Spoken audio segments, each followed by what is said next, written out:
Southgate finally proves he can throw some shapes on England's dancefloor. Squint at the picture, tilt your head, let the magic eye patterns settle, and the reason for Gareth Southgate's quietly chipper mood in front of the cameras in the soft-finish underbelly of the Allianz Arena late on Tuesday becomes a bit clearer. On the face of it, the 1-1 draw with Germany in Munich was inconclusive. For the opening hour, England were the more ponderous team. Germany were slick in short bursts, reconfigured by Hansi Flick to blitz press high up the pitch and funnel the ball with an agreeable rat-a-tat speed through midfield. For all that Southgate had, and these things are relative, a kind of bullishness about him at the end, shedding his default persona in recent months, rueful interim headmaster at an inspirational secondary academy, in favor of a faint but discernible friskiness. The reason for this might get lost in the cacophony of resentment and grudge-tending that must follow any England game. In football, as in every other area of human life, positions tend to be set these days, heroes and villains enthroned in perpetuity. Half an hour after England had dug out a commendable draw in Germany, number Southgate out was trending on social media. And not, it turns out, ironically. This skein of hostility is in part a function of simple repetition. It has been 6 years now. Pick out 5 minutes, any 5 minutes, of Southgate's England and you'll know instantly what it is you're watching. Southgate's England, the same nicely turned substance, the same patterns, the same limits. At times this England team feel like a particularly well-made cardigan that flatly refuses to wear out or fray at the edges, thereby justifying a jazzier, sparklier, fast fashion replacement. But the fact is England did do something different in Munich. Buried beneath the familiar shapes and faces, there was a note of progress here. They came back. Losing to a more fluent team, Southgate changed the game and England got better. This is significant because it is also the thing he has previously failed at. It is a regular point in the rolling ledger of Southgate criticisms that England's manager fails to react in real time to the key tactical details. In successive late-stage games, Croatia at the World Cup, the Netherlands in the Nations League, Italy at the Euros, it has been England's opponents who have been able to adapt after half-time and grasp the day.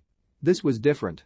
Trailing to a Germany team managed by a Champions League winning coach, with 5 Bayern Munich players on their home pitch, it was Southgate, the man who doesn't dance, who altered the patterns with a substitution and a change of attacking midfield shape. This wasn't anything radical. But it was effective. Jack Grealish didn't just come on for more of the same. He kept right out on the left touchline, stretching that space between Germany's right-sided defenders. It was from there that England suddenly found urgency, space, ways into the game. They weren't good enough to win it. But they finished strongly.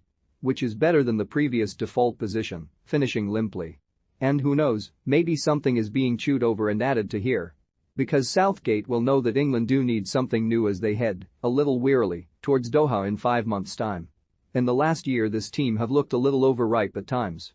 For all the talk of young guns and an unmatched, if you don't follow European football much, spume of talent, England kicked off in Munich with 7 players who also started at the 2018 World Cup. The new faces are Bukayo Saka, Mason Mount, Declan Rice and Calvin Phillips, undeniably an upgrade. But there is nothing here to surprise an opponent, no extreme qualities, no unexpected shapes or angles. Other teams know what England are going to do. Even the strictly rationed unpredictability, a back 4. Wait, no. A back 5. Is predictable. Move on or move backwards. Is it too late now? Southgate will surely gain some confidence in his own interventionist powers from that gambit against Germany. The other key detail is that he used a different shape. This was a compromise formation, not a revolutionary one. The 4-2-3-1 appeared in English football while Southgate was still playing. It offers 2 things. One for Gareth, the retention of that 2-man deep midfield. One for the talent, an additional attacking player, 4 not 3, as the 3-4-3 dictates.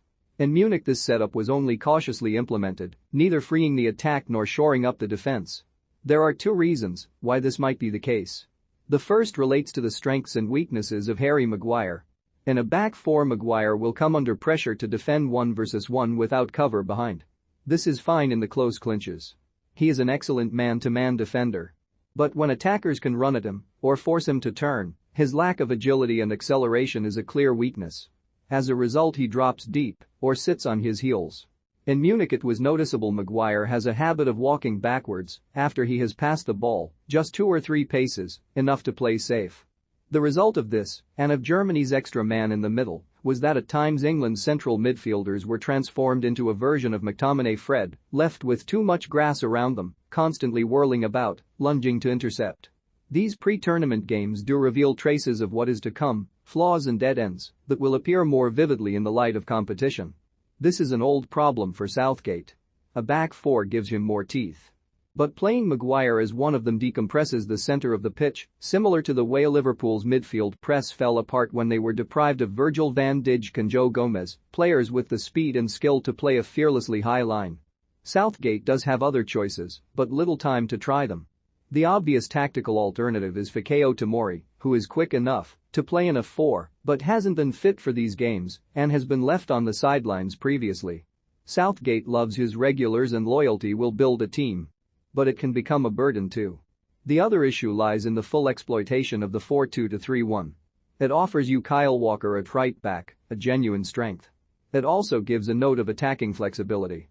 In this formation 9 players have hard defensive responsibilities. But there is an opportunity to play a number 10 who just looks forward. Southgate played it safe by picking Mount, Saka, and Raheem Sterling, 3 diligent runners. It is very hard to see him trusting Grealish with that role, even if this is the one place where he can simply play to his strengths. But there is also Phil Foden to come back, another prodigious talent in search of a clear role with England. Add more pace to the defense and indulge yourself with a creative number 10. These are 2 quite radical ways Southgate could build on the stirrings of Munich, the sense of something, however small, being added.